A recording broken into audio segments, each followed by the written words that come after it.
remind everyone to, there we go, to be mindful of the information you're sharing, especially the protected health information, PHI. So in terms of gathering your comments and questions, which is really the essence of what this is all about, we're going to be using the chat for folks to submit comments and questions, and we will be taking them, noting them, recording them, creating responses to them in the logs that we've been keeping. On your screen, you'll see a place where you can get the slides for this meeting. If you're listening by phone, you can press *6 to unmute or mute yourself if you like, and that will be important when I ask for names for the speakers queue. So we are not reading out questions or comments from the chat. We are, if you want to speak verbally, then that's where the speakers queue comes in, and there will be moments in the meeting where I'll stop and I'll ask for names. And what you would do is give me your name, and then I would call on you when the moment came. So, but if you're on the phone, you can use *9 to raise your hand in the webinar, which reminds me, so at the bottom of your screen, you'll see a number of icons across the bottom. One of them is reactions. You click that, that's where you'll see the raise your hand icon, which you can do. And if you change your mind, you can lower your hand there as well. Closed captioning is available, and there is a link on the screen for the meeting information on the CMRD Case Management Redesign web page. Next slide, please. Okay, so again, we're recording the meeting, and just briefly again, because it is important to be aware of what you're sharing, because the meeting is recorded and will end up being a public link. Thank you. Next slide, please. And you. So on that note, let me just say that we will keep people muted who are not presenting or speaking, because it does create background noise, and we'll have a staff or two monitoring that. And so if you notice that you have been muted, it's not that we don't ever want to hear from you, it's that there might be some background noise going on. We have a specified amount of time for questions and comments for each topic. We're going to try to get through this and get through the whole agenda. So there will be times when we may have more people in the queue than we can handle, in which case we would ask you to put your comment into the chat so that it can be recorded. And it's not that we don't want to hear from you, it's that we have to balance between listening to folks and keeping moving. So I am going to I'm going to be monitoring and doing a 2-minute limit for each verbal comment given, and I will give you a heads up when there's about 15 seconds left, and then we will stop people at 2 minutes. So that's going to be true for everyone. And I'm going to ask staff to limit themselves to 2 minutes as well. So these comments will be entered into the listening log. Next slide, please. Thank you. Again, the speakers queue, hopefully all of you have had some experience with that here. We're going to do it the same way we always do it. Identify the section of the regs or rules that you're discussing before you give your input. And please check the listening log to make sure your comment was captured accurately. That would be after the meeting. Let me stop for a moment and just say that we do ask people, these are things that are really important, otherwise we wouldn't be taking all this time to go over them. People have strong feelings about them. We ask people to be respectful and mindful of others, keeping things professional. Let's not make things personal about any one particular person, whether it's a stakeholder or a staff. And if we veer off of that, I will need to stop the action. Thank you. Next slide, please. Okay, as I mentioned before, about 2 minutes. I will be keeping time. That's going to be true for everyone. And if I may, I guess I'll do that with the staff as well. Just be aware, folks. So the listening logs, we're going to be using them. There is one for issues for further discussion for those items that are important and not on the topic we're talking about today. And we are going to have to make decisions, as we've done so far. You may have noticed about changes in the meeting series scheduling to add more meetings, because this is important. We want to get through it. We may need to add more time. Okay, next slide, please. And here basically is the agenda today that we've been working with before. We're doing our housekeeping to begin with, the first 15 minutes. We are doing rules and regulation changes. We're going to be talking about goals, roles and responsibilities, any updates from last meeting. At about 9:20, we're going to be getting into case management agency rule review. And around 10:45, we will begin the wrap up. And we will end promptly, hard stop at 11 o'clock, if not before. And I'm sure Tiffany will catch up anything that I have forgotten to mention so far. Next slide, please. That was great. Thanks so much, John. So hi, everyone. I am Tiffany Domikos. I'm the Case Management Redesign Policy Advisor, and I am one of your facilitators for today. I briefly looked through the list of attendees today, and it looks like most of you have been here. So I'm going to talk pretty quickly through these slides of what our purpose is and the rule process, and get to our rule review quickly today. So the purpose for today is to share our draft rules with stakeholders and to gather feedback from you all. This is really to preemptively get feedback about the rules that will go through an official rule process. Next slide, please. The basics of that rule process are that subject matter experts at the department draft new rules and a new structure and make updates. In particular, for these rules, that is for case management redesign and aligning all of our waivers and our statutes and all of our case management requirements into our rules. The next step is that we bring our draft rules to stakeholders for your review. That's what today is about.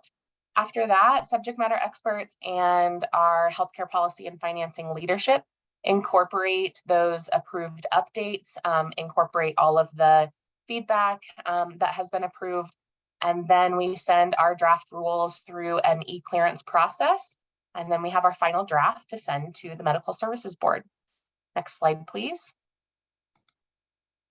For this particular set of rules, it is quite a big lift. It is quite a bit of restructuring. So we'll be meeting with the Medical Services Board in advance to prepare them and orient them to where everything's at, how it's been moved, how it's been restructured. And then final drafts will go to our Medical Services Board coordinator, who will post for public comment and send to the Attorney General's office. And then we'll present to the Medical Services Board and answer any questions and hopefully get approval. Our timeline for that is January 2024. Next slide, please. The more detailed timeline, so we are kind of in the throes of that stakeholder engagement. We started that in October of 2022.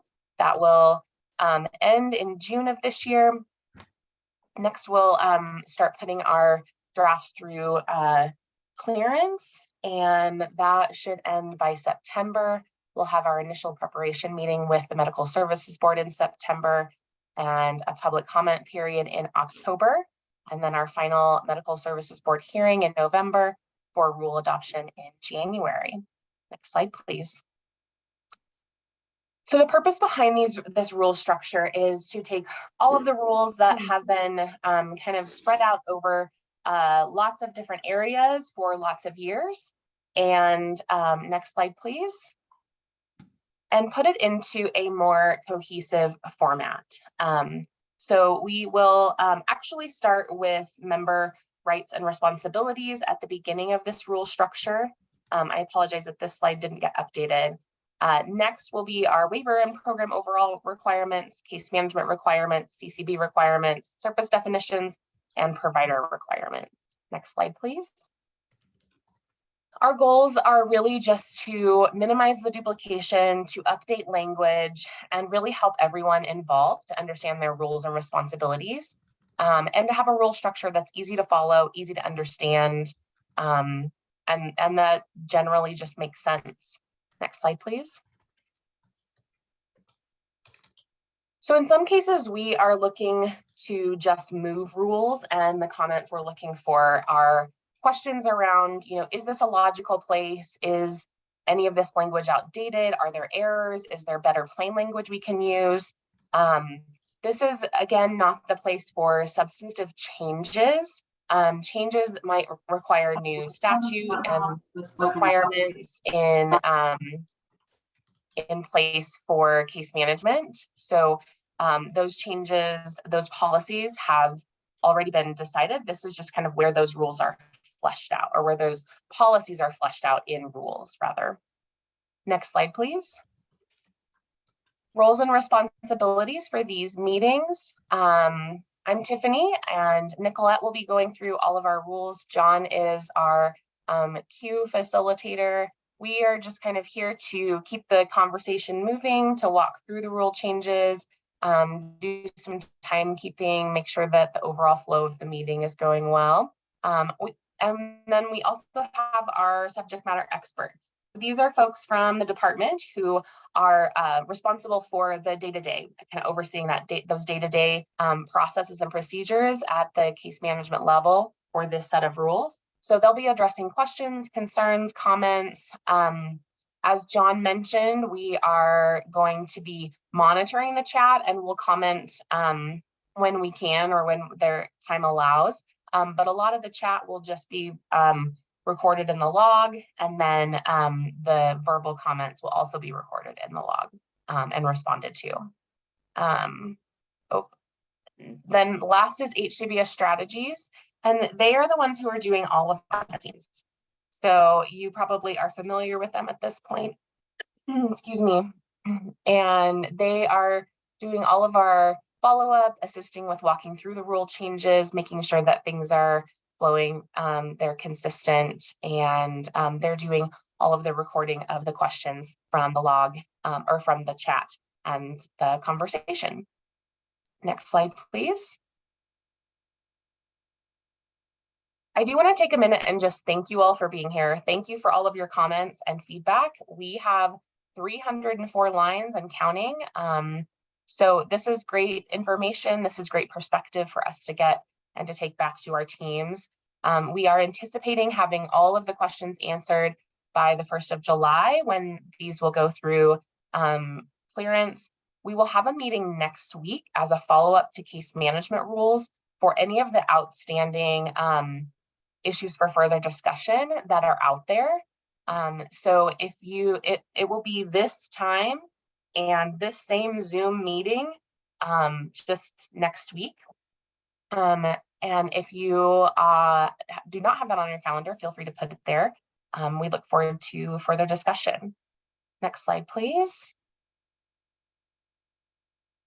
And this is the location where those issues for further discussion are at. I believe Nicolette put both of these in the chat for you to follow along. Next slide. So for today's review, we're going to start at language around CMA member choice process.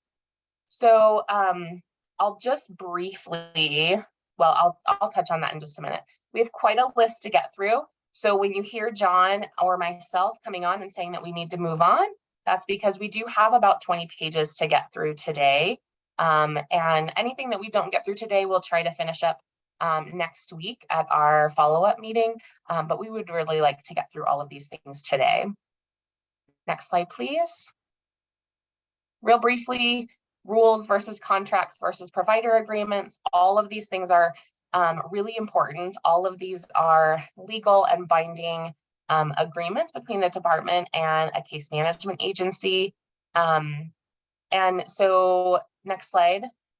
If you hear and see things where we say, oh, that's in contract or that's not in contract, and that's why it's in these rules, that's kind of why that happens. Things that are in contract, generally, we don't have a lot of detail about that in the rules. Things that are not in contract, then we would have more detail about in. I just wanted to let you know. Next slide, please.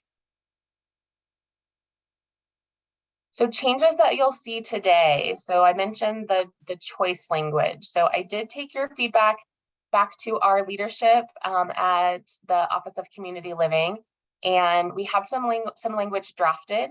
The short answer is that there will not be a grievance process required for change of case management agency, and that can be done kind of at will when there's an agreement between the case management agency and the client for movement. So we'll get into that in just a second. Next, you'll notice the update of member versus individual. A member is someone who has been approved for services. An individual is someone who has not. You'll see changes to case management agency where that is replacing single entry point or community center board. We will still have a community center board designation, which hopefully we'll get to at the end of today, but it'll look very different than it does right now, and it will not have the case management responsibilities in that CCBE responsibilities. We're really looking today to align rules with contract waiver and statute, and integrating case management agency and case manager responsibilities and requirements. And with that, I think that's it. Nicola, I will turn it over to you. All right, let me switch over what I'm sharing. 1 second.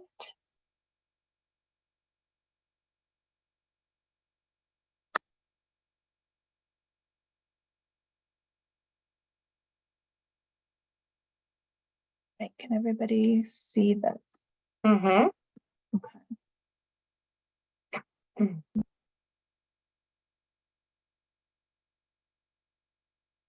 Got us on the right one, but now We're starting on page 23 for anybody that's following along for themselves. Right there, yeah. All right. Thanks. Hello, everybody. I'm Nicolette Cordova. I'm the Case Management Redesign Community Liaison. And I'm going to get started on reading all of these. Anything that you see in green is pretty much the same kind of language, not many changes. You'll also see these little braces around them, and that, in case anybody is not able to see in color, that means that these are kind of minimal changes, maybe language, slight language changes, things that we've brought over. And anything that you'll be seeing in blue, and there's going to be some other brackets around, are going to be kind of the major changes. Anything red or with strike throughs are outdated. And I only go over all of those things. If you see all the lettering in just black and no kinds of brackets around them, it's because nothing has changed there, so we don't go over it. All right, I'm going to get started. So we're starting at Case Management Agency Member Choice Process. 1. Members may request to be served by a case management agency outside of their defined service area with the approval of the case management agency outside of their defined service area and department oversight.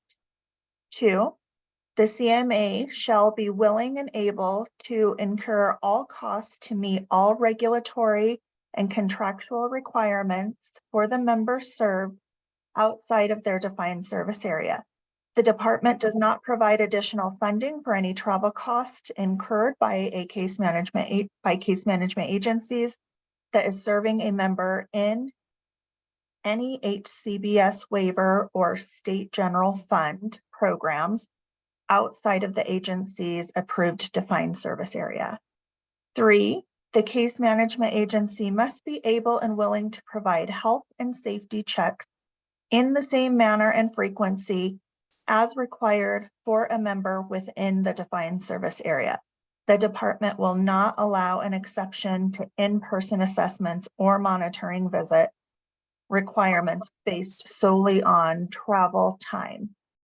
4, CMA process must outline how they plan to ensure all regulatory and contractual requirements can be met for members served outside of their defined service area for case management. I'm going to scroll a little bit.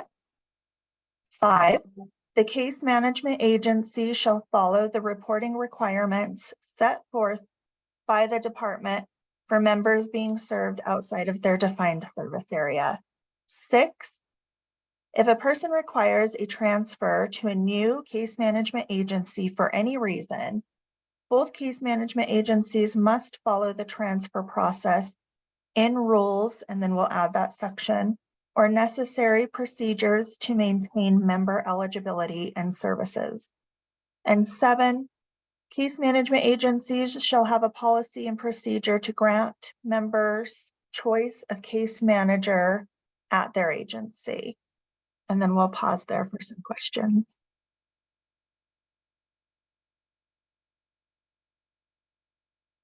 So folks, this is John Barry. We're going to use the queue right now. I put some instructions in the chat, but you can raise your hand in the webinar, get into the queue right now. You can type your name in the chat. For example, I would type John for the queue using the letter Q. Now, for those who are on the phone only, you can unmute right now by pressing *6 and giving me your name. You have a comment or question right now. Any of those methods. And folks, if you're not speaking right now, if you could mute your phone, that would be really helpful. We have about 130 folks here. Okay, I don't see anyone in the chat, so let's start. Nancy Vigil. Hi, John. Tiffany, maybe just a quick question. These rules, they outline the ongoing piece of case management, but what about intake? Like, what if we have a member who wants us to do their intake and eligibility outside of our catchment area? If someone wants to do an intake or eligibility outside of the catchment area? Yes. Yeah, so these rules would allow for that. So this basically will work like it currently does, where someone is sort of directed or assigned to the case management agency in their area, unless they select someone else. And it has to be a mutually agreed upon relationship for that to happen, if that makes sense.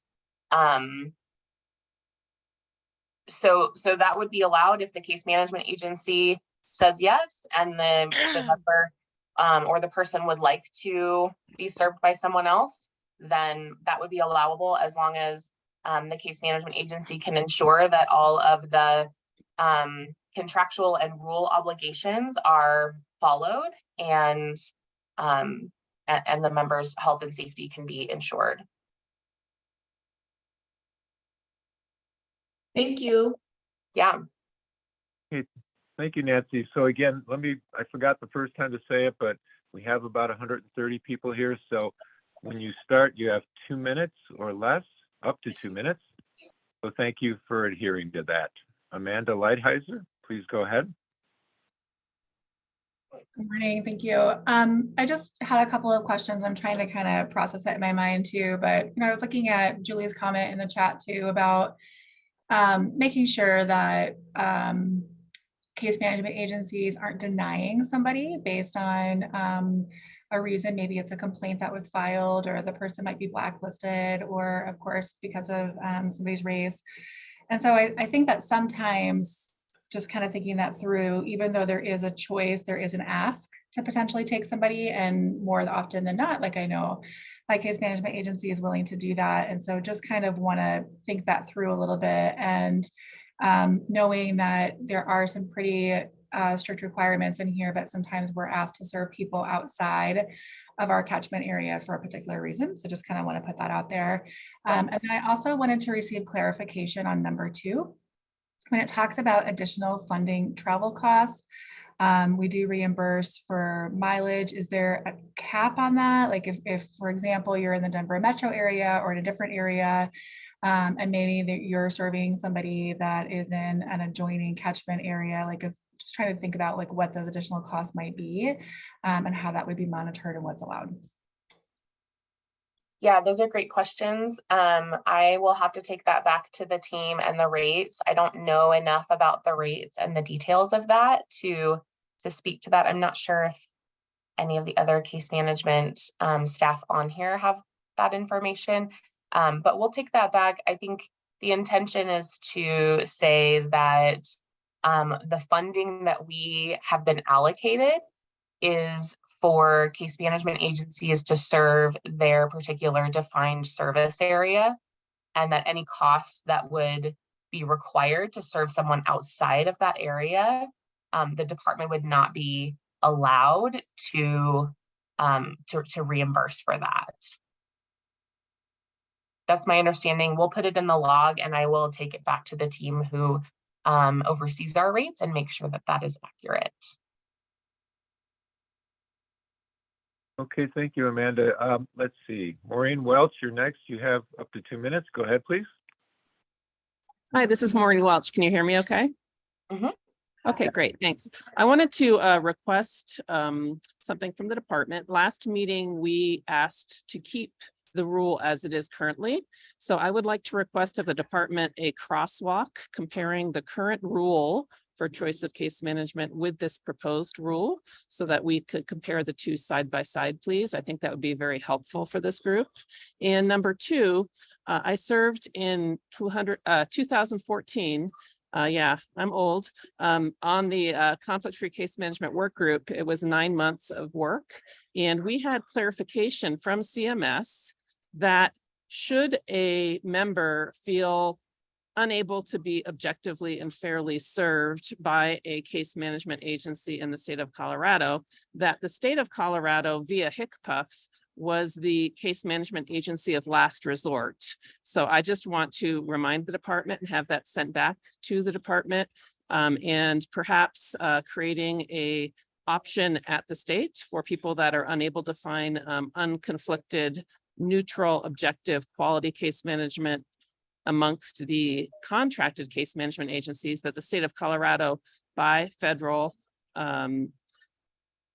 clarification, said that actually the case management falls back onto the state. So those are my 2 comments for today, and thank you very much.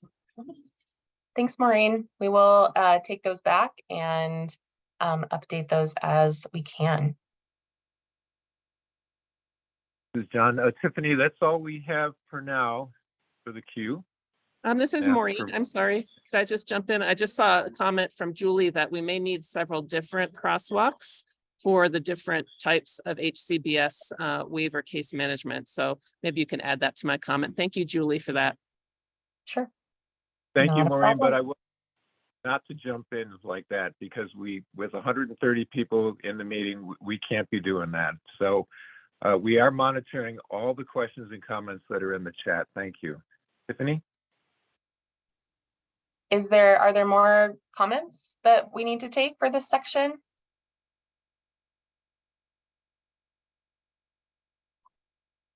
I do see some questions in the chat, and I just want you to know we are going to log these and we'll make sure that those get answered. So those are not being ignored, they are being logged.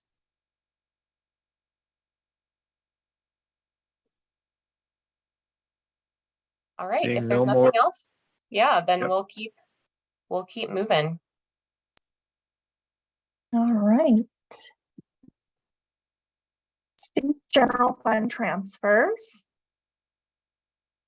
And for this, we have just some slight changes. I'll just start with A, even though it's in black for context. When an individual enrolled in or on the wait list for state general fund programs wishes to transfer state general fund services, the following procedures shall be followed.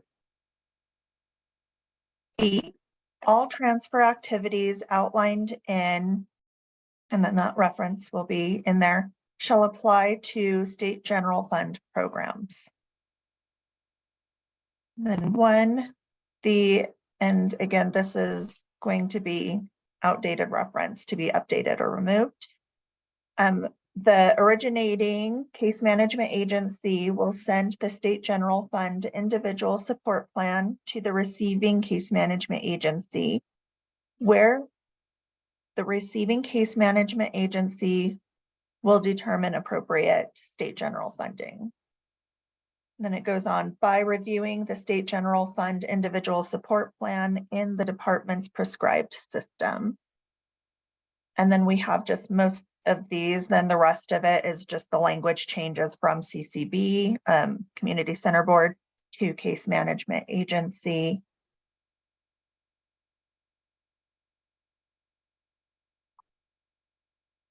And then that's the rest throughout the state general fund. Does anybody have questions on that section? So again, this is John Barry. If you want to get into the queue, you can raise your hand in the webinar using the reactions tab on the bottom, or you can type your name into the chat on for the queue, for example. Pardon my misspelling there. Or you can unmute your phone right now, *6, and give me your name. Anyone?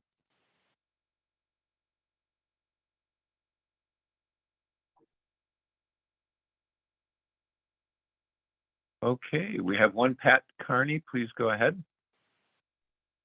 One thing that can get a little bit confusing with the state transfer is where people are living. So, you know, there's a geographic requirement for some of the state funded programs. So I'm wondering if bills in the future. the rules should address that. Reading them before I. If the rules should address that component that is a contractual element, but does in fact impact the ability to serve someone through case management. I apologize, Pat. There was some feedback and I had a hard time hearing your question. Can you ask your question again? Sure. So the rules talk about transfer of case management, but within the contracts, we also have defined kind of catchment areas for the state funded programs. And I'm wondering if there could be some clarification about how the two interface. So for example, if you had someone living in Larimer County, but they wanted to transfer their state funded case management to Jefferson County, that they would actually have to be physically present in Jefferson County to be eligible for the program there. Sure. Kidron, do you have, do you know what that process is? So we'll probably have to take that back, Pat. This is Kidron. The rules that we have here are basically just pulling from our current rules, and we're just making those modifications to say that it's no longer going to be the CCB, but Case Management Agency. So operationally, we don't foresee any changes. We'll have to work to see if we need to add anything specific to member choice to receive state funded programs outside of their designated service agency. That area that's a little bit trickier for state funded programs, because each, as you know, Pat, the state general funds are distributed to each one of the designated service areas. So it's not as, there's a set amount of money versus waiver case management that encompasses everything. So we only have the budgeted amount for each one of those designated service areas, which makes that type of transition a little bit trickier for member choice. So we can take that back today and see if there's anything else that we need to add in rule, or if we need to have something within the contract and how those state general funds are allocated and appropriated. It's a good point. Thank you, Kidron. This is John again. Anyone else for the queue at this point? You can raise your hand in the webinar, type your name into the chat. If you're on the phone only, you can unmute right now and give me your name. *6 to unmute.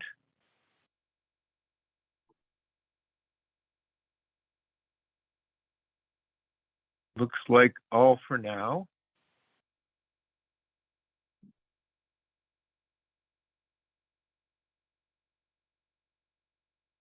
All right, I'm going to keep on moving, and just for the comment that I saw really quick, I can call out from Maureen. Next meeting is to also go over. Those Travis. Mute, thanks. Is to go over some of those choice and those outstanding issues that we still have for further discussion. So there will be time at the next meeting for that, Maureen. All right, next we go to informed consent for rights modification. The case management agency's case manager is responsible for following the HCBS settings final rule as codified at 8.484 and ensuring that that informed consents for rights modification are obtained, maintained, and distributed per department requirements as set forth in rule, other issuances, and trainings. B, the case manager shall arrange for meetings to discuss proposed rights modifications consistent with the timelines in 8.484.5G and H. Before requesting or obtaining informed consent, the case manager shall make the offers required under 8.484.5.D and record the responses in the department prescribed IMS. D, they've just changed to case management agencies, case manager language, and then added in a little bit here as person-centered support plan and distributing them to any providers implementing rights modification. And then we have Human Rights Committee. Do we want to pause there before we move on to Human Rights Committee? Any questions for informed consent for rights modification? So again, folks, to get in the queue, you can raise your hand in the webinar, you can type your name in the chat, or you can unmute your phone right now, *6 to give me your name. Anyone?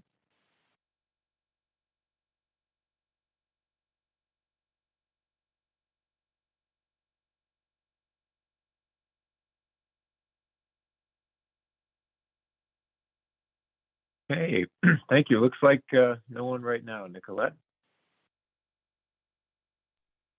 All right, so we will move on to Human Rights Committees. And here we've just stricken some language of the Community Center Board and Regional Centers for Case Management Agency. Same throughout here in B, it's the Human Rights Committee instead of such. And again, just a little bit of language changes on C to change to that new case management agency. So it's not community center boards. Striking by the community center board and regional, the regional center and human rights committees. A lot of this is just, and those same language changes of striking those and adding in case management agency. Department added in. And as I go through, it is all the same. Everything is the same. The only updates throughout have been that language change. In number 1, we have for requirement from the person receiving services, the parent of a minor or guardian or other legally authorized representative was added.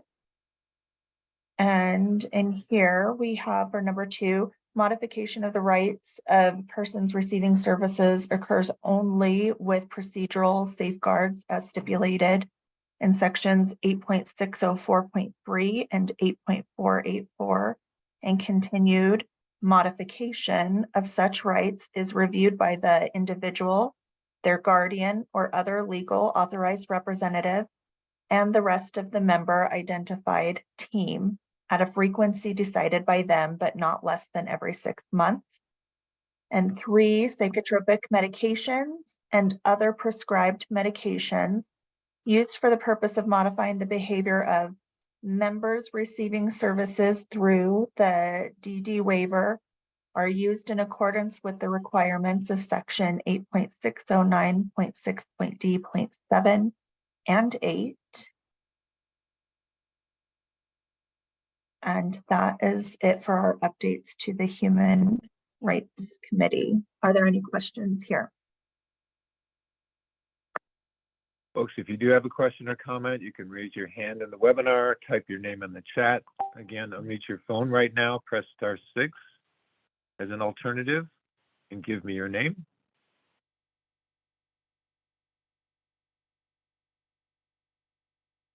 Okay, seeing none. Nancy Vijo, please go ahead. You have 2 minutes. Yes, just some clarification on this specific section, because it sounds like all rights modifications, even for non-IDD waivers, have to go through HRC now. Is that correct? The only distinction I saw was under psychotropic medications, where it said only those in the DD waiver. But nowhere above does it say that. So I just want to make sure we're all on the same page. Yeah, thanks for this is Kidra and Yancy. I'm going to jump in. Thanks for pointing that out. We'll definitely have that as a takeaway today, that it needs to be more clear. And I just mentioned as we were, or noticed as we were going through here, that number 3 says members receiving services to the DD waiver. That should state IDD waivers. So we'll definitely have that as a takeaway today, to add in some language to make it more clear of what members would be following these procedures. Thank you, Kidron. You bet. Thanks. Thanks, Nancy. This is John again. Any other names for the queue? You can raise your hand in the webinar, type your name in the chat. Anyone?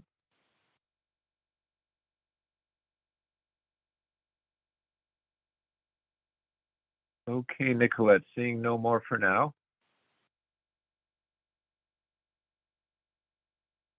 All right, we will continue with denials, discontinuations, adverse action. And to start off, we only have some language changes of case management agency and a reference to update. And then under B, HCBS or long-term support service programs, we added in that HCBS as well. And again, more updates for the case management agency and to update references,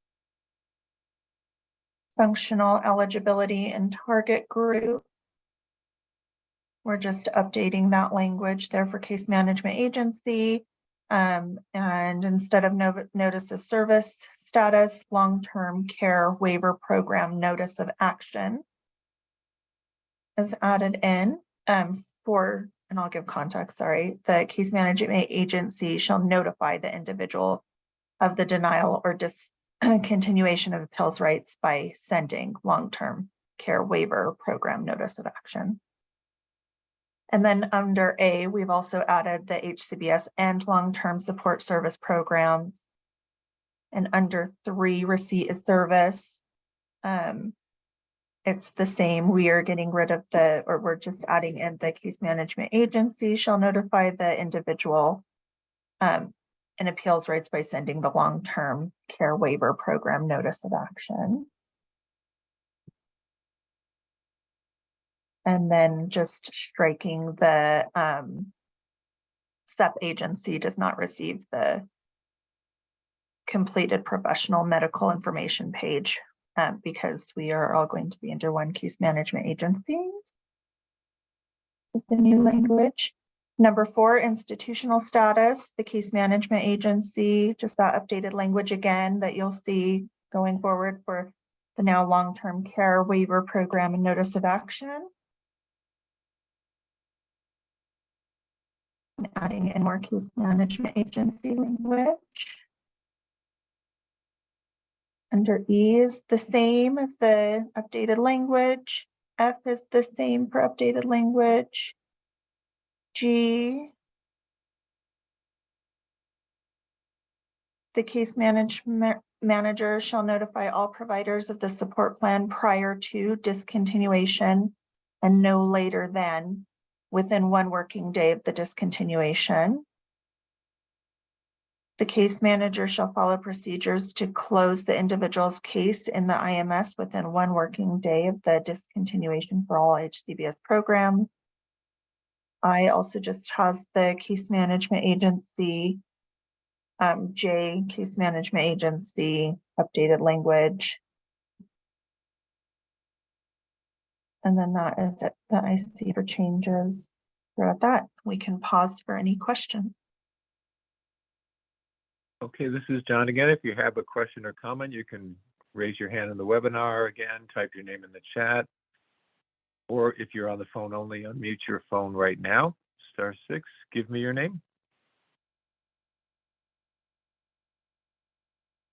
Okay, thank you. So Nancy, go ahead, please. 2 minutes, thank you.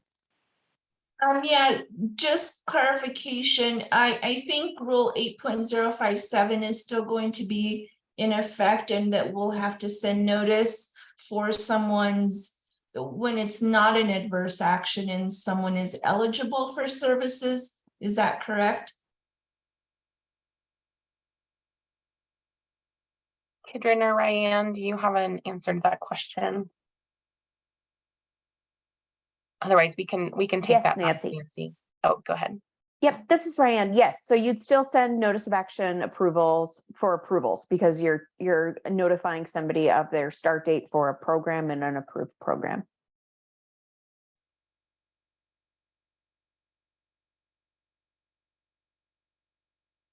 Okay, thanks. We have a number of names, so I'll keep us moving here.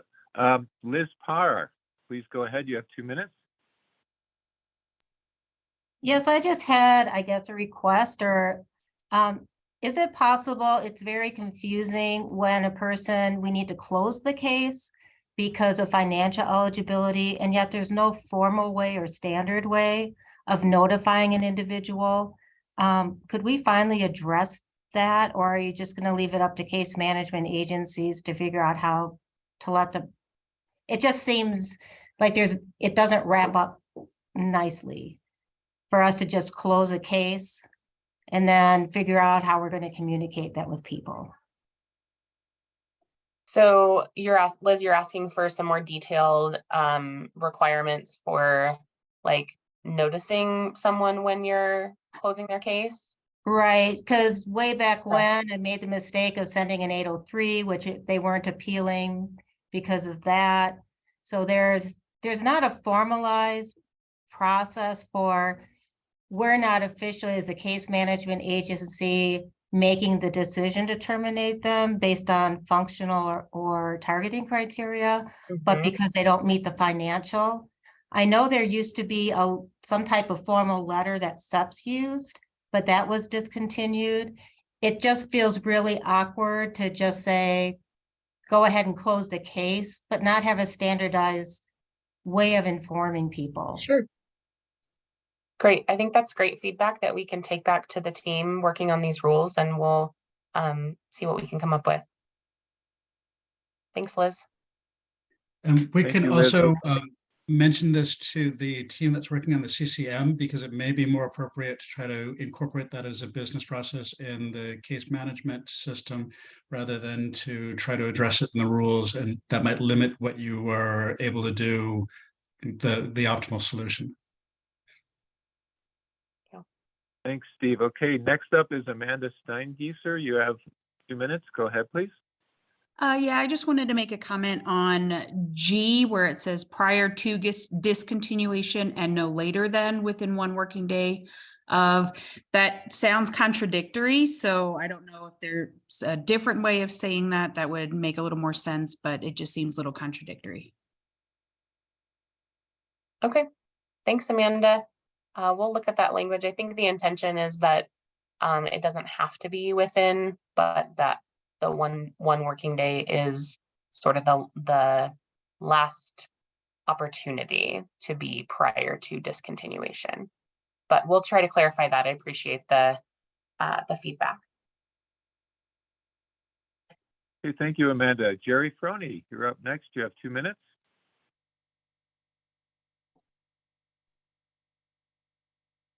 Okay. I would like somebody from HICPUF to go back a little ways in the chat and pick up some of the questions that have been missed. And sometimes just saying that you're going to deal with these things in the future is very unsatisfying to us while attending a meeting. If somebody could at least address the questions that have been asked. One of them involved an SEP that was never answered or dealt with. So please check that you're covering all the questions, because I don't see that happening. Thank you. Hi, Jerry. Thank you for that feedback. The purpose of this meeting is to gather the feedback. We are logging all of that. The questions might not be answered verbally every single time. We are monitoring the chat and addressing what we can in the moment, but most of this will need to be taken back to other teams of people who are working on these rules. So we're gathering that feedback. We're answering as much as we can. Not all of the questions in the chat will be answered verbally. So I hope that's helpful context. Then it's really, really, really hard to ever find out what the answer was, because the answer will have different words when you present it to us later, and some questions just never get addressed. The listening log is copied word for word. So I'm happy to email those answers out when we have those, Jerry, if that's helpful. Okay, I will keep us moving here. We have a number of names. Michelle Morris, you're up next. Thank you. You have 2 minutes. Thank you. So I am referring to section B, the long-term care waiver program notice of action. And I'm not sure if this is really the right place to address this. But I know that we're sending out the 803s when a member is found eligible for services. However, it is extremely confusing for families. They get this packet in the mail that has a lot of legal jargon, rules, and things like that in there. And then the last 2 pages will say, if you disagree, you can appeal this. So a lot of families initially think, oh my gosh, we were denied. And then they want to go through the appeal process without fully reading through it. So again, I'm not sure if this is the best place to address this, but I'm wondering if there's a possibility to maybe change the format of the notice of action 803. So maybe on the front page, kind of big, it says either approved for services, and then you can have all your rules and legal jargon and all that stuff. But then if it's an adverse action, a denial of services, a change in services, if that can be more bold print on the front of the page, so that when families or members open that notice, they go, oh, okay, look, approval, or wait, hold on, something's changing. And going back to Steve, maybe this is something that can be integrated with the CCM, but that's just more of a comment. Again, I'm not sure if this is the place to address that.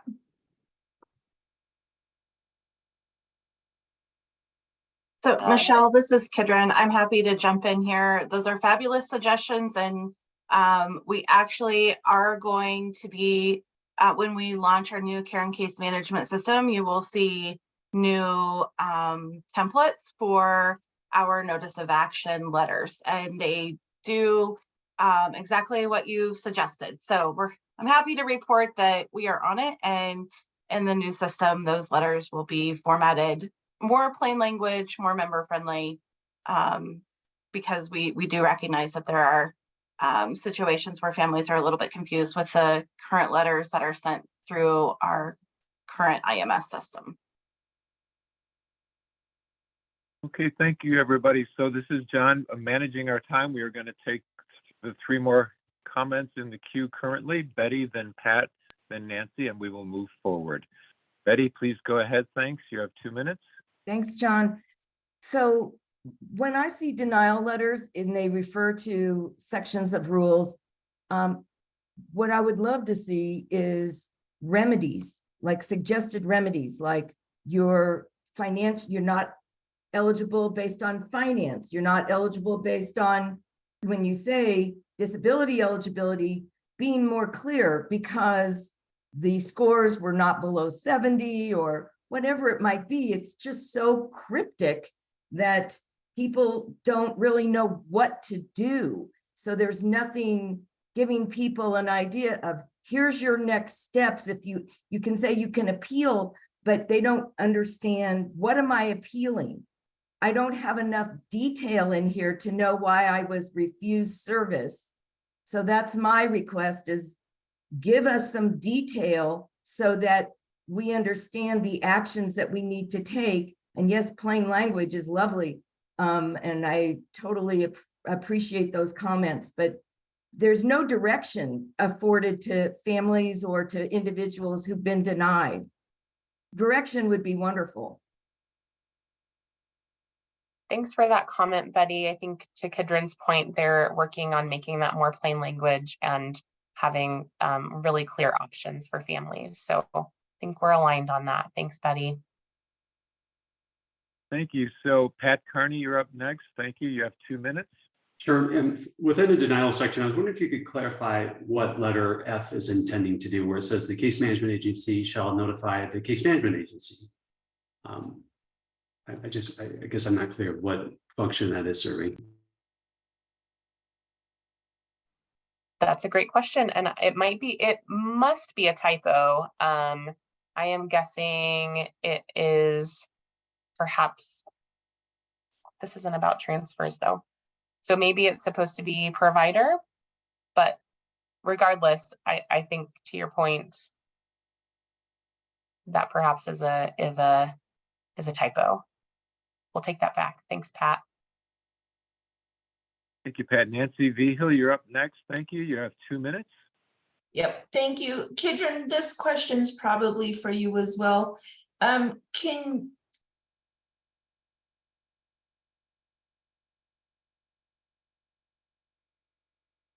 You got muted, Nancy. Sorry, Nancy, I was lowering your hand and I accidentally muted you. My bad.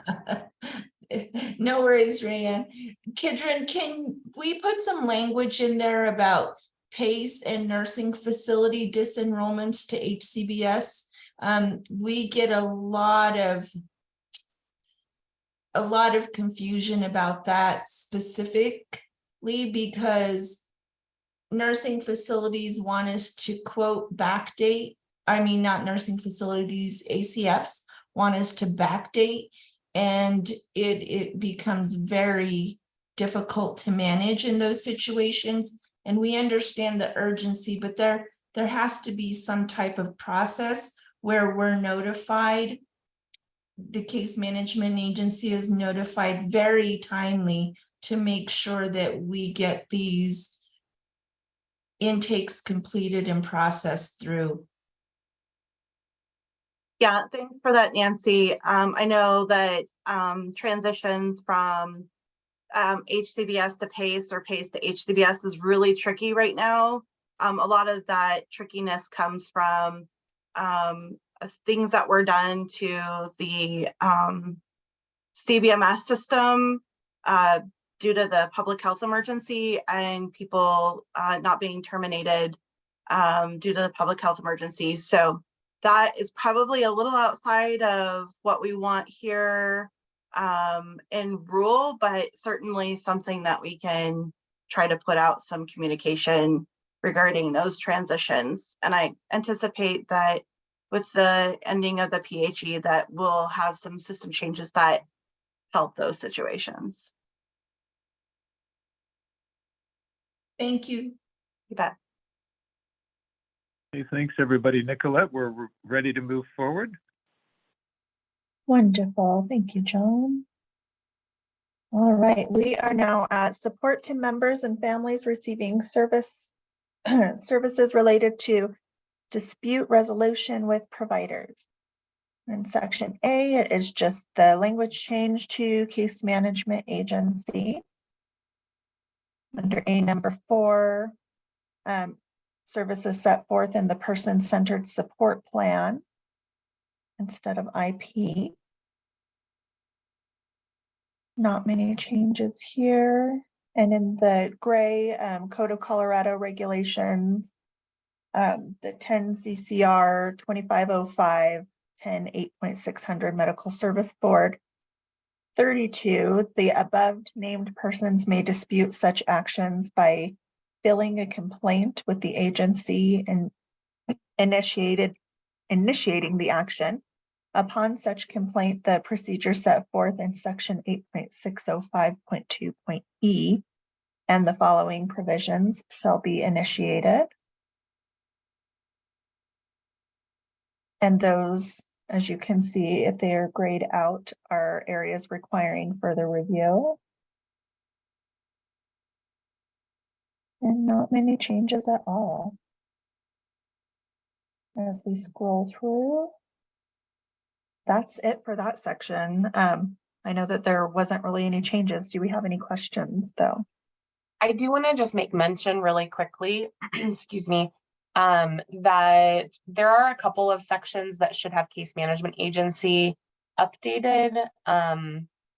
So we'll make note of that. And so I think at the first line of D, E, and H for sure, we will replace community center board, regional center, or program approved service agency with case management agency.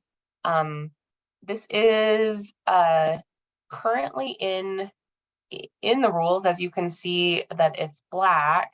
But this is something that we are wanting to support case management agencies with more, is helping with that dispute resolution between a member and their provider. There are some case management agencies and case managers who are really adept at this. They do this really well, and others where that's not happening, it's kind of outside of their expertise. And so we're wanting to put that into rules to make that more concrete for all case management agencies of how to go about that, kind of what that process is. So happy to take comments and questions about that. Thanks, Tiffany. If anyone has a comment or question, you can raise your hand in the webinar, type your name in the chat.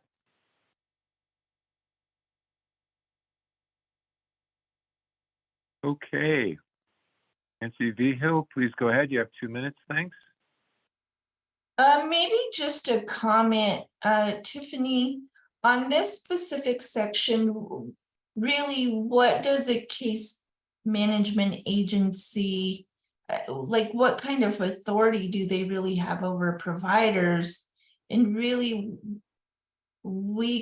can providers disagree with us and say, nope, we're not gonna, I think it boils down to, will the provider serve them or not?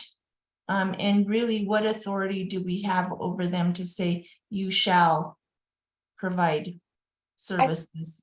I think it's less about authority and more about supporting members in kind of understanding the grievance processes with their providers, and then helping them take further action if that's needed.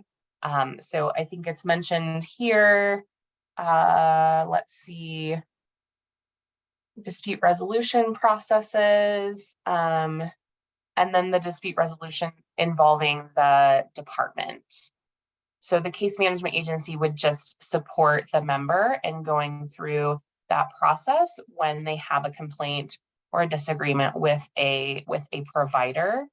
Does that help? Yeah, I think it really does. I was just rereading the little sections I could see, and I see it says the executive director of the department. Yeah, so at the point that the department would get involved, right, the department would have that authority to make sure that the member is getting what they need. Kidron, I see you're off mute. Did you have further comments? Yeah, I would just like to say, keep in mind that, this is a full picture of how case management agencies are going to operationalize, and it helping a member through a grievance process with their service provider in a person-centered way is case managers helping a member be able to, facilitate a meeting. They may just need assistance scheduling a meeting and facilitating that meeting and making sure that there's an opportunity for their voice to be heard. Many times that's all we need. We wouldn't necessarily put that in rule, but I just want to reiterate that the training that the department is doing really tries to get through some of those soft skills for case managers, so that we hope that the rules give us structure, training gives case managers those soft skill tools, and all of it comes together to support a member in situations like this. And then also just want to point out, as we have different caseload sizes for case managers across Colorado with case management redesign, our hope and our plan for, having those caseload sizes is that case managers will have more time to be able to support members in this way versus, some of the caseload sizes we see across Colorado right now. Some of it is just the case managers just don't have the time to be able to assist members with things like this. So full picture, we're hoping that all of this coming together helps support members more effectively and giving the case managers tools to do so. Okay, thanks, Kidron and everybody. So this is John. One more time for this period. Do we have any other names for the queue?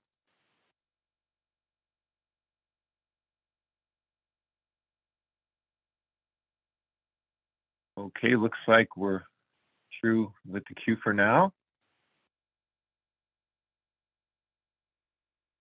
Great, thank you, John. Okay, so we will pick up at disputes between department and case management agency. Getting rid of some outdated references and just adding in some new language at the beginning here for the case management agency. Requirements and responsibilities in these rules for targeted case management activities are disputed by either party. And under A, again, it's for the case management agency shall notify the director of the Office of Community Living of the circumstances of the dispute. And under D, the case management agency language as well was added in.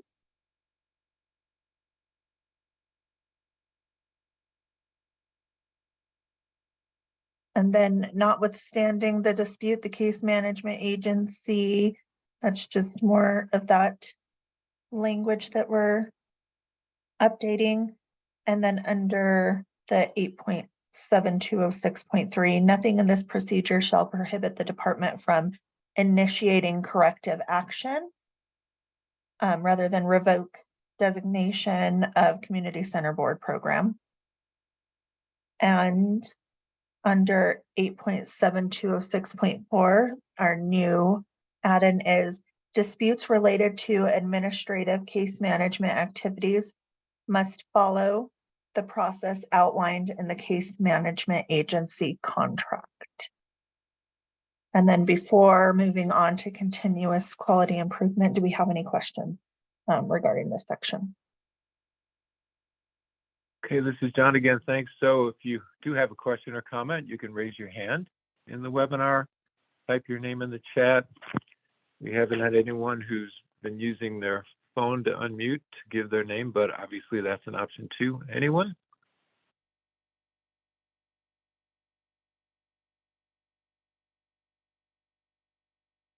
Okay, Nicolette, seeing nothing for right now. Thank you. All right, let's move on to continuous quality improvement. You can see a lot of blue and a lot of updates here. So A, To ensure the case management agency is completing case management activities according to requirements, the department conducts performance reviews or evaluations of case management agency. Of the case management agency, sorry. B, the dispute, the department may work with case management agency with the, sorry, I can't find my words today. With the case management agency in the completion of any performance reviews or evaluations. Or the department may complete any or all performance reviews or evaluations independently at the department's sole discretion. C, the case management agency shall provide all information necessary for the department to complete all performance reviews or evaluation as determined by the department upon the department's request. D, the department may make the results of any performance reviews or evaluations available to the public or may publicly post the results of any performance reviews or evaluations. E, the department may recoup funding as a result of any performance review or evaluation where payment was rendered for services not complete or not in alignment with the federal and/or state regulations or contract. F, a case management agency may not be placed on corrective action requiring remediation based on the result of any performance review or evaluation.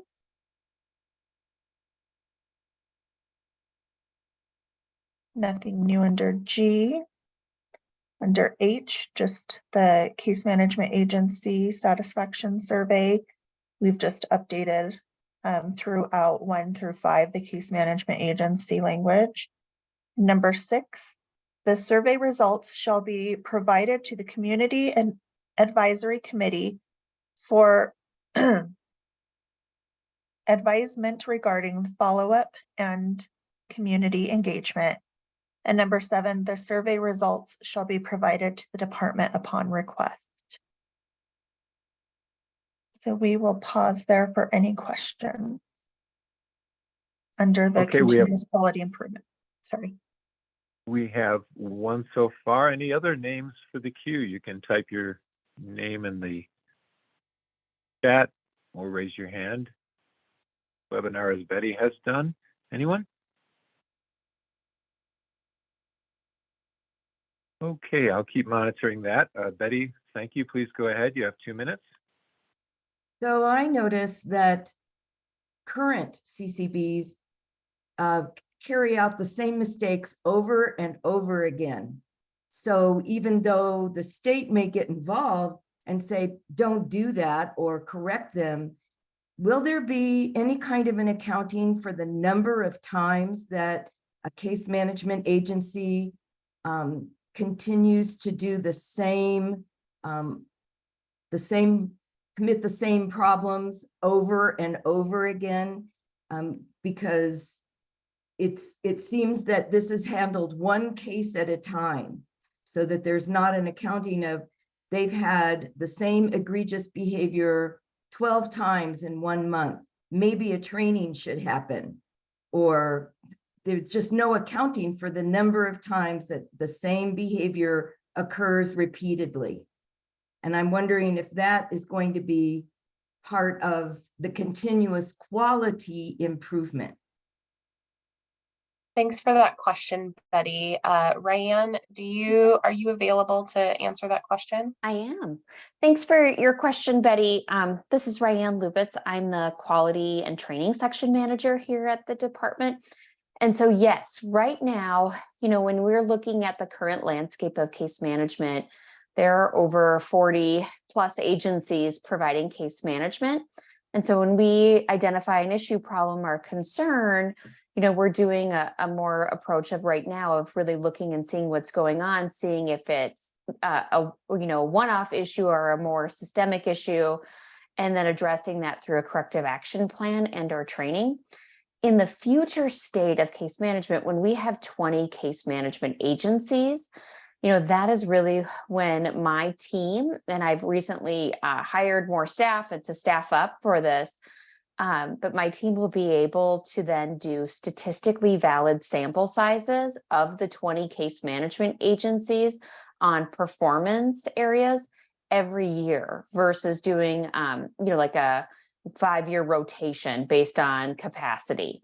So that is the ultimate goal, is to be able to track and trend how a case management agency is performing, require training, on a statistically valid sample size, require retraining of staff when we identify an issue, as well as corrective action remediation. And then, we're moving towards scorecards for case management agency performance, where we want to have transparency about, here's the statistically, and I say that a lot because it's so important, a statistically valid sample of the case management agency work, to be able to say fairly, this is how their performance is going. So that way, they can improve and we can improve overall as a state. Pat.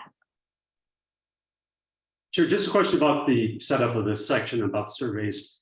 So it talks about having a sample of that size. So we surveyed that number, but it doesn't talk about the expectation about how many of those surveys would be returned or the actual response of that. So there's just a little bit of ambiguity in that section, as well as certain agencies like Foothills Gateway likes to survey everyone receiving services. So it seems like there should be some language in there that says at a minimum a random sample. So it's not as prescriptive to kind of follow that kind of survey structure. Sure. So Pat, in terms of the survey side, for this section, what we're really looking for, it's not necessarily related to like the national core indicators or satisfaction survey, as much as it also is, related to performance reviews, doing a 95.5 sample of a case management agency to make it that statistically valid sample size. So we'd be able to do that for all 20 case management agencies every year. In terms of like the national core indicators or satisfaction surveys, definitely can't force a participant to complete a survey or return a survey. So what we have talked about for that is, if we get a smaller, our goal is to have a statistically valid sample size and response per catchment area for case management agencies. If we can't get that because of response rates, we would need to caveat that in any kind of reporting that we have of it, that, it's not a statistically valid sample. We could meet that targeted number. And I believe, we're hoping for a 90-10 sample size, I think, for like our national core indicators sampling in the future. Hope that answers your question.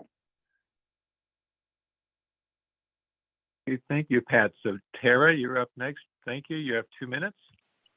Yeah, this should be really quick. I just wanted to note that this section is different than the continuous quality improvement plans that we're required to do as part of the contract.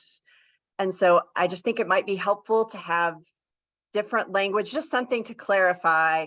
There's the continuous quality improvement managed by the department, and then there's internal quality improvement that is separate from that. Thanks, Tara. Yeah, I'll take that back, because we do have the continuous quality improvement plan that we want each case management agency to have.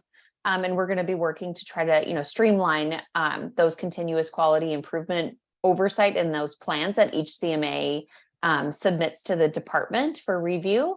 So my team has taken all of them back and done a crosswalk of how those look. And then we can definitely look at the language here, to try to figure out how we can identify that. Do you have any suggestions? I just think as much as we can use different language or put qualifiers like department, continuous quality improvements, something to differentiate them so we're not using the same words for different things. Okay, thank you. Thank you, Tara. So one more time for this section, folks, do we have any other comments or questions? Anyone for the queue?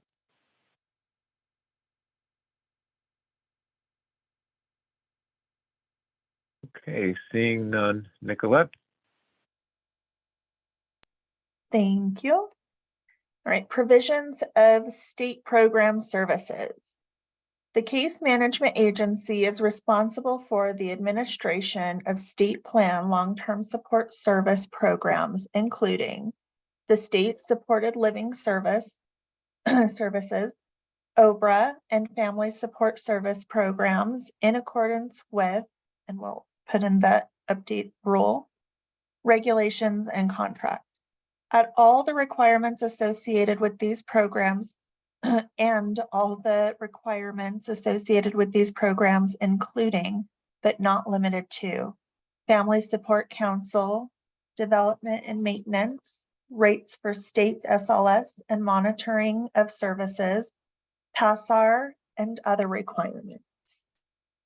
Family support, and then under A, Family Support Program. Number 1, case management for state general fund program support is the coordination of services provided for individuals with an IDD or developmental delay that consists of facilitating enrollment, assessing needs, locating, coordinating, and monitoring needed FSSSP funded services, such as medical, social, education, and other services to ensure non-duplication of services and monitor of the effective and efficient provision of services across multiple funding sources. 2, at minimum, the case manager is responsible for A, determining initial and ongoing eligibility for the FSSP, B, development, application assistance, and annual reevaluation of the Family Support Plan, FSP, and ensuring service delivery in accordance with the FSP. D, coordinate with the Family Support Council as needed. And B, OBRA SS State General Fund Program. 1, case management agencies shall follow all contractual obligation, rule, and regulations regarding OBRA SS. Under D, so supported living service state general fund, there's been no changes. And D, home care allowance program. 1, case management agencies shall contract with the Colorado Department of Human Services to administer the home care allowance program. 2, case managers shall complete all requirements for home care allowance in accordance with all applicable rules, regulations, and contracts as defined in statute. And we have that there. Any questions for this section? So this is John again. If you do, you can raise your hand in the webinar, type your name in the chat. We have one so far. Anyone else?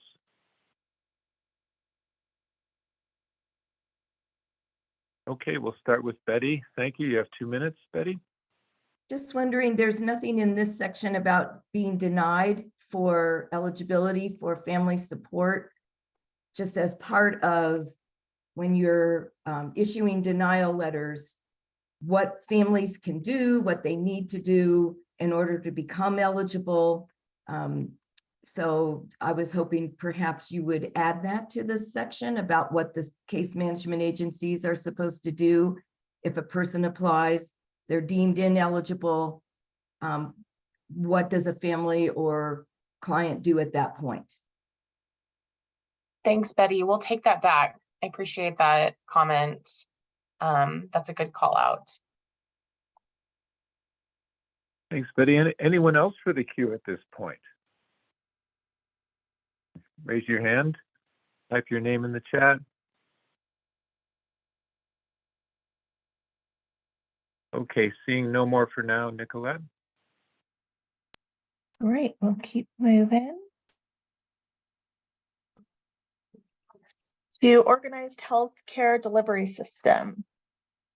Under A, it's just the change of the language to case management agency. Nothing new until some minor changes starting in E. The organized healthcare delivery system shall, 1, ensure that the contractor or employee meets minimum provider qualifications as set forth in the HCBS waiver. 2, ensure that services are delivered according to the HCBS waiver definition and as identified in the member's service plan.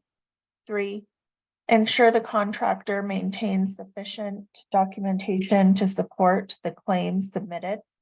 And 4, monitor the health and safety of HCBS waiver members receiving services from a subcontractor. F, the organized healthcare delivery system is authorized to subcontract and negotiate reimbursement rates with providers in compliance with all federal and state regulations regarding administrative claim payment and rate setting requirements. The organized healthcare delivery system shall, 1, establish reimbursement rates that are consistent with efficiency, economy, and quality of care. 2, establish written policies and procedures regarding the process that will be used to set rates for each service type and for all providers. 3, ensure that the negotiated rates are sufficient to promote quality of care and to enlist enough providers to provide choice to clients. 4, negotiate rates that are in accordance with the department's established fee-for-service rate schedule and the department's procedures. A, manually priced items that have no maximum allowable reimbursement rate assigned, nor a manufacturer's suggested retail price, shall be reimbursed at the lesser of the submitted charges or the sum of the manufacturer's invoice cost plus 13.56%. Number 5, collect and maintain the data used to develop provider rates and ensure data includes cost for the services to address the client's needs that are allowable activities within the HCBS CES waiver services definition and that supports the established rate. Maintain documentation of provider reimbursement rates and make it available to the department, its operating agency and Centers for Medicare and Medicaid Services. And 7, report by August 31st of each year the names, rates, and total payment made to the contract. Any questions there? Hey, this is John. So we have one name so far. Anyone else want to put your name in the queue at this point? You can raise your hand, type your name in the chat.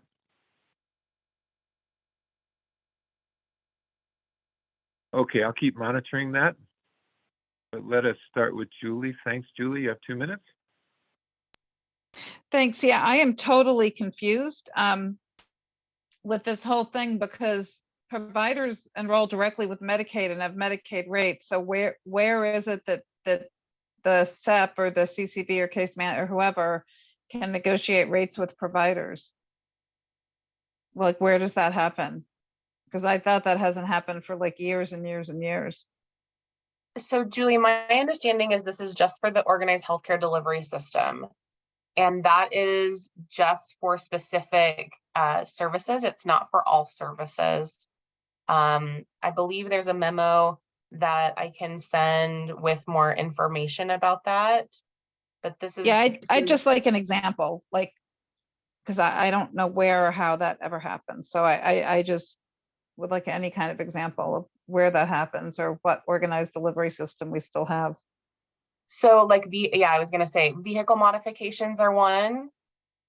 Those are different for different providers. They have different rates. They have different employee requirements. And so this gives structure to what the case management agency can allowably permit for those specific services. Does that help? Yeah, it still doesn't really fit with what an organized delivery system is in the federal rules, but thanks for the example. Sure.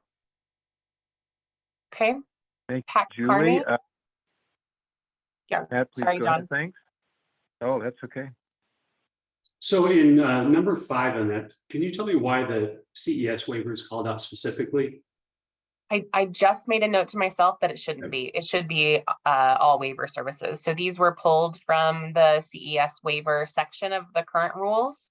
And it should be for all waiver services that have those specific services. Thanks, Pat. Okay, Pat, thank you. I believe it's Amy. You're up next. Am I correct? Yes, Amy Becerra. So I had a couple of questions. So you said that the memo has, I have seen the memo of the services. I'm not recalling them specifically off the top of my head, but will those not be captured in rule? The services that are allowed under the organized healthcare delivery system? And then the other piece of clarification I wanted to know about rules is whether or not the payment methodology to the CMA for these services, my understanding is that it'll be through TCM, but I don't know if that captures the administrative work that's done to function as an organized healthcare delivery system. The administrative tasks are associated with the actual purchase of the services, not just the coordination of the services for on behalf of the client. Thanks for that, Amy.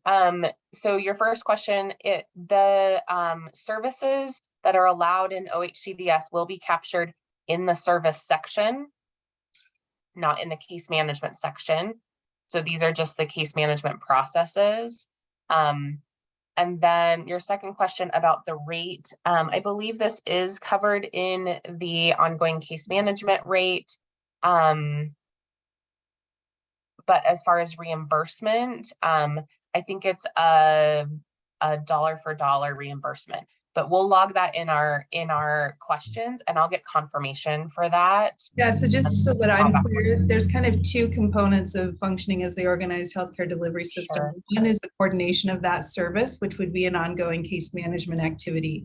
But the other is the business related portion of setting up contracts, negotiating those rates that are not captured as an ongoing case management activity, but fall under very much a business administration portion of that. So just two really separate functions. Great. Thanks for that, Amy. Thanks, Amy. Any other names for the queue right now before we move forward? I think John will go. Oh, I think we'll go ahead and move forward, John. All right.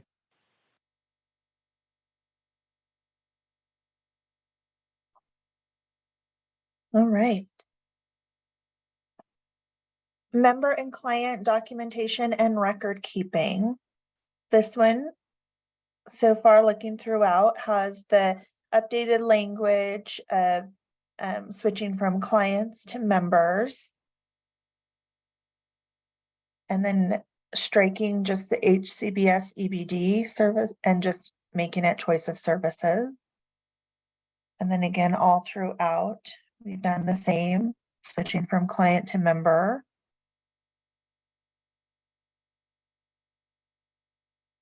And then updating some references throughout that section. Documentation of contracts and case management activities in the department prescribed IMS.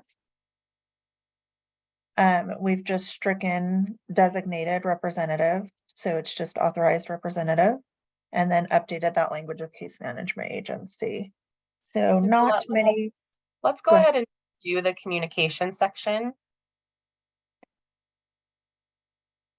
Okay, so communication, the case under A, the case management agency's case manager shall be responsible for ensuring materials, documents, and information used to conduct case management activities. Sorry, sometimes I have to like reread to see if I lost myself. Are adapted to the cultural background, language, ethnic origin, and means of communication used by the individual. And then that was the major changes there. Now we just have some of the updated language like the case management agency. And now our level of care screen is some updated language. For number 2, the individual has an open adult protective service, APS, or child protective service, CPS, as an add-in there. And then again, we're going to be adding the CPS to that language. And then just some updated references that we need to put in there. And number 9, case managers shall maintain communication with members, family members, providers, and other necessary parties within minimum standards for return communication as described in contract. And then did you want to pause there for any questions on those last 2 sections? All Yep, right, we'll pause there. Hey, folks, thanks. So if you have a comment or question now, you can raise your hand in the webinar, type your name in the chat, give us your name for the queue.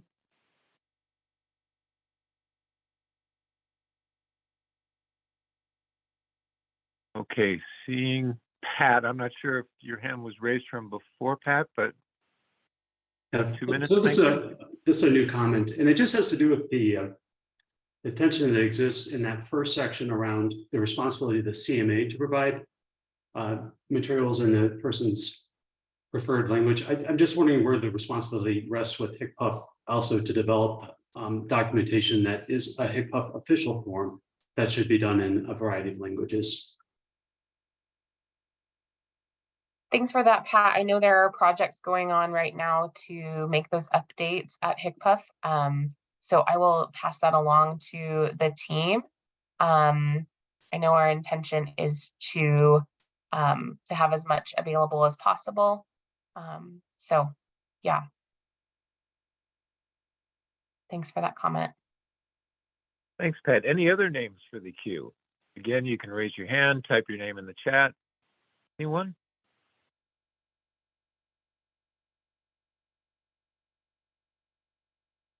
Hey, Nicolette, seeing none for now.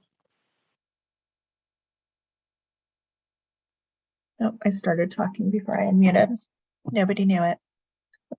So targeted case management activity, billing and payment liability. Under billing, we just have some updated references to begin with. And the number 2, claims are subject to a retrospective review by the department.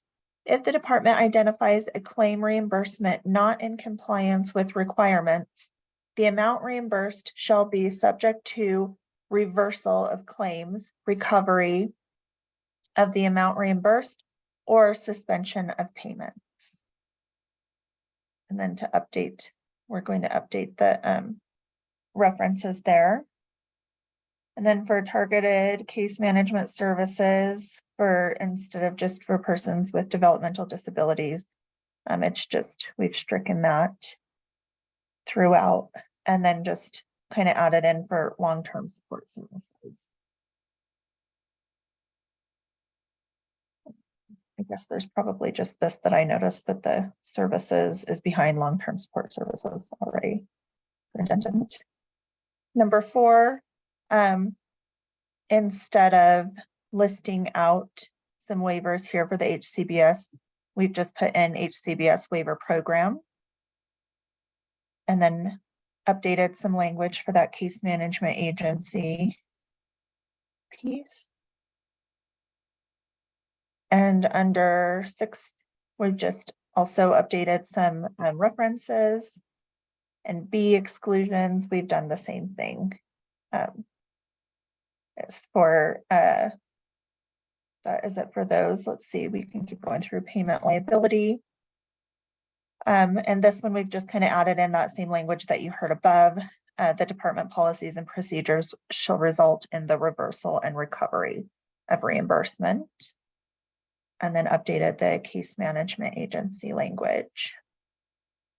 Did we want to pause there or keep going? We can pause. Great. Okay, folks, thanks. So if anyone has a comment or question on what Nicolette just reviewed, we have one so far. You can put your name in the queue. Raise your hand, type your name in the chat. Okay. Betty, please go ahead. You have 2 minutes. Thanks. This is just a general comment. Mike, I'm wondering when a case management agency screws up and it causes harm to client, they don't get their services. For example, they made them go to appeals and they should have never gone to appeals. Is there ever a consequence for a case management agency that causes that kind of harm or any kind of harm to a client? They have rules, but there's never any mention of any consequences. There's no financial consequences to the agency. There's no slap on the hand. There's no nothing. So I'm just wondering what kind of consequences could be put into rules to hold them more accountable so that they had as much to fear as their clients. Hi, Betty. I appreciate that. There has been language added to this section that includes a reversal of payment for those kinds of situations. Ryan talked about the continuous quality improvement and the potential for corrective actions up to termination of contract. So that is built into the process, that is built into the quality performance and the reviews that are being done. Ryan, I don't know if you have anything else that you want to add to that. I think you covered it in terms of financial recovery, corrective action, and loss of contract. Great. Thank you. Thank you, Betty. So next up is Nancy. Thank you. You have 2 minutes. Yes, going back up to TCM or targeted case management activity, it also, and I don't know what bullet it was, but it said that targeted case management activities include enrollment processes, but does that also mean intake or just enrollment? You're talking about number 3. Targeted case management services consist of facilitating enrollment, locating, coordinating, and monitoring needed services. Yes. Yeah. I know this is in black, so I'm guessing that this is pulled over from somewhere else. I think you know what, I'm not going to speak on something that I don't totally know for sure. We'll have to go back and look at exactly what is included in this rate. And in those services. Okay, thank you, Tiffany, because it kind of goes in line with maybe what Betty's saying, in that in the intake process, it is multi-layered and very cumbersome. And I think a lot of times most people believe that it's the case management agency that's holding up the process. And usually it's not, it's the financial eligibility piece. And I'd like clarify so that everyone understands, we work as fast as we can, and then we're at a stopping point before we can move on to enrollments. Sure. Thanks, Nancy.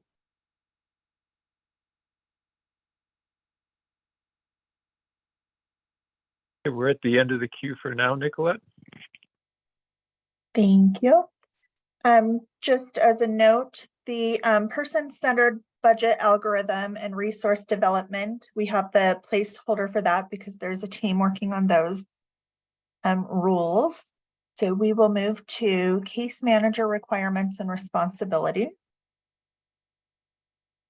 And then here we'll just begin with the case management agency. Is that change of language?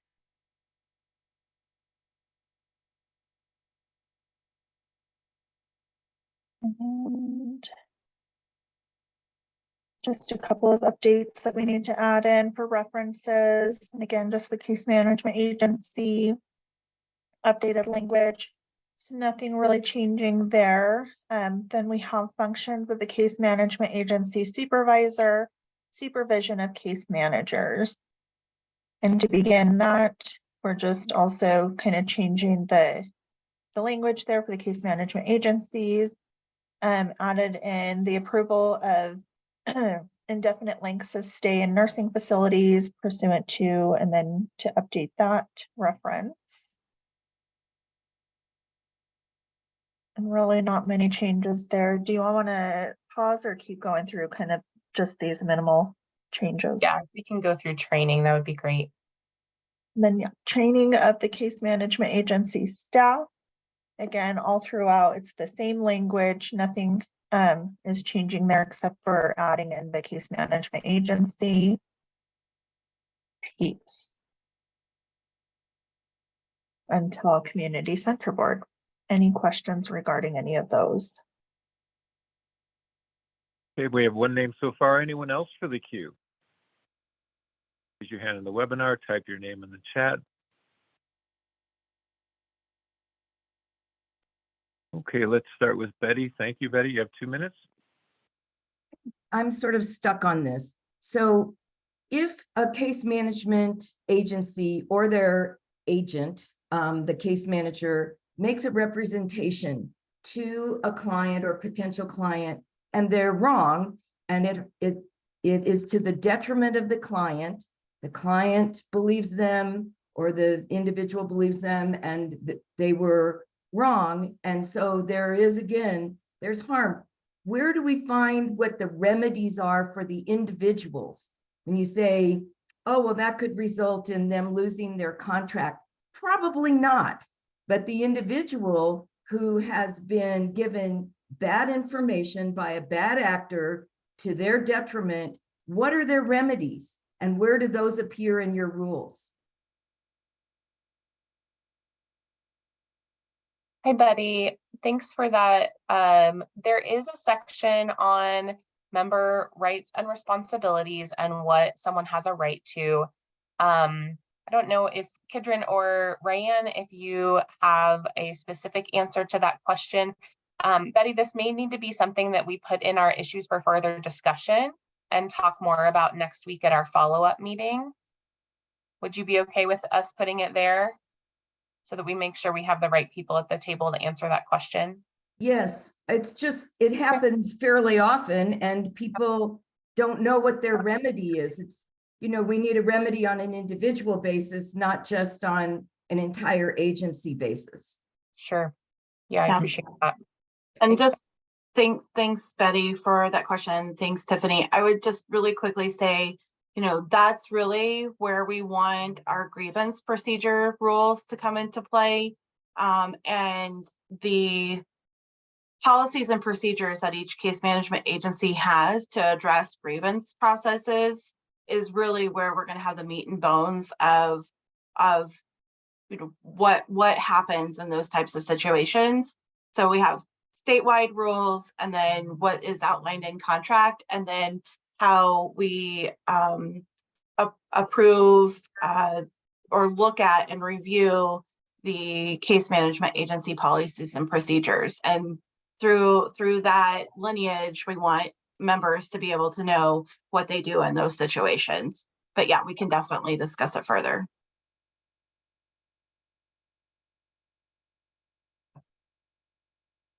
Okay, thank you, Betty. So let me check in with team. More names move forward at this moment to finish. Do we have any other names for this section? I don't want to move away if we have more discussion that needs to be had about case manager requirements and responsibilities, functions of supervisors, or training. If you do have a comment or question, folks, you can raise your hand in the webinar, type your name in the chat. Okay, well then let's do the final section of Community Center Board. I know we're kind of eating into our wrap-up time, but this will allow us to finish this section. So go ahead, Nicolette. All right, Community Center Board. We, for the changes in 8.7302, at each case management agency contract period, or every 10 years, whichever is longer, beginning in 2024, not-for-profits who have held a previous community center board designation and are seeking designation as a community center board for the next 10-year cycle shall submit an application for designation to the department. A, application shall be submitted in a form and a manner specified by the department, which shall be made available to applicants upon request.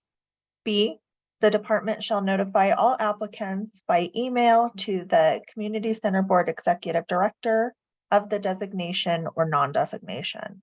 C, the designation shall cover up to a 10-year period. D, designation of a community center board shall be based on the following factor only. 1, prior community center board designation. E, if no agency requests the community center board designation in a defined service area, community center board designation for that area will be heretofore, I can't say that word, I'm so bad with all of those at the same time. Heretofore dropped from that defined service area.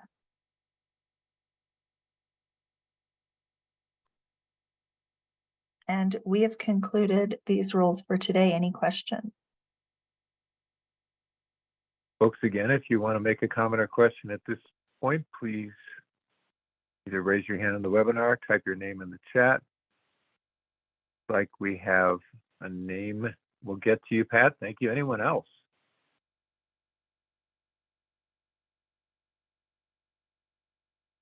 Okay, seeing none, Pat, please go ahead. Thanks. You have 2 minutes.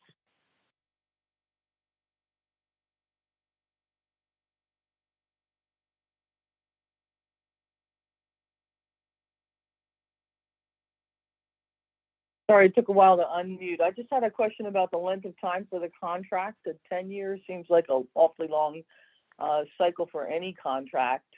And that last language is pretty darn confusing about what happens if no one bids for a certain service area. It just, even after reading it, I wonder what the heck is happening. So 2 questions. Great question, Pat. So the community center board designation is being retained to maintain local mill levy and funding in each service area. It is not a contract. So I want to be really clear about that. Community center boards will no longer hold a contract. They will have a designation. So a lot of community center board mill levy dollars require a community center board designation to access those funds for people with disabilities. And so for case management redesign, we want to make sure that that is maintained and that continues into the future. Yeah, I see another question in the chat. That's a good question, because what we've done is kind of limit, in my opinion, competition or any, striving for excellence kind of thing, because you've designated a limited number. Are there somebody asked in the chat, can you get a new one, apply for other ones? So I will take that back to the team who is making these decisions about this particular section of case management redesign. My understanding is that it is being maintained specifically for current current community center boards who are already managing that funding. If no agency requests that designation in a service area, then the designation would be dropped from that area, likely because there's no funding related to that designation. Okay, thank you. Mm-hmm.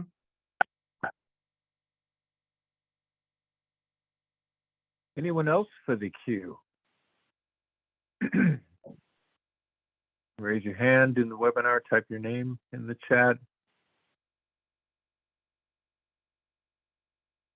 Okay, I think that might be it then for today. Comments. Okay, thanks so much, John. We will go ahead and wrap up. Steve, I saw you came off of mute. Did you have?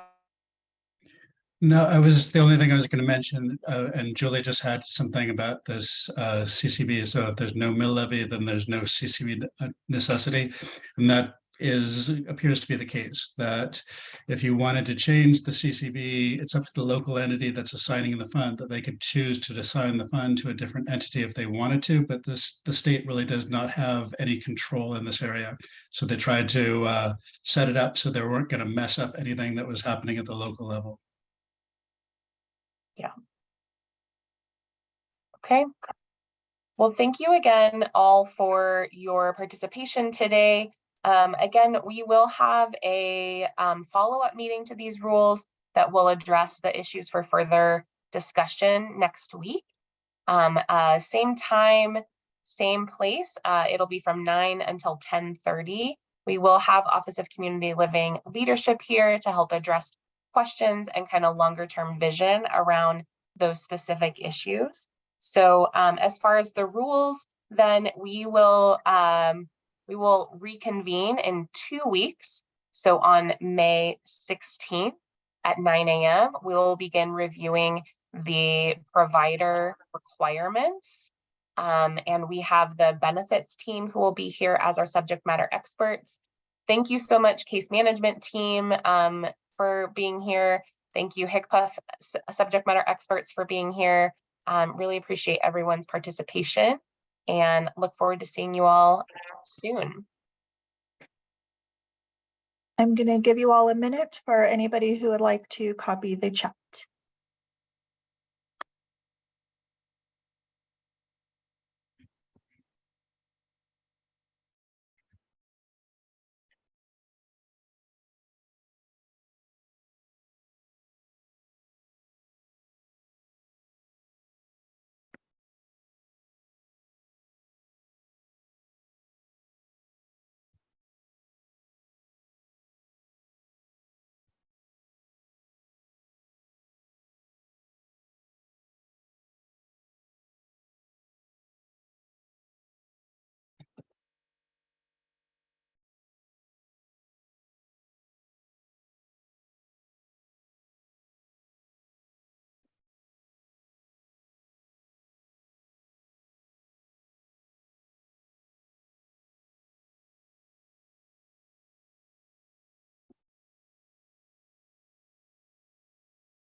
And one more minute, and then we will say our goodbyes.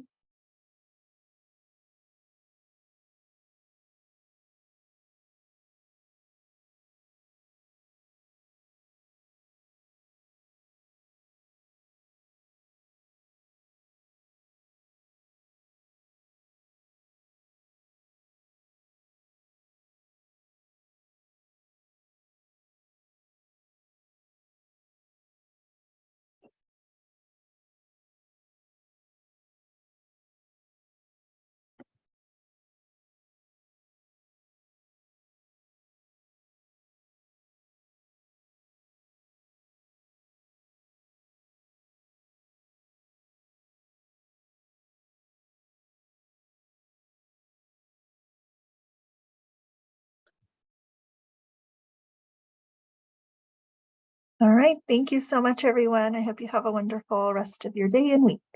Bye.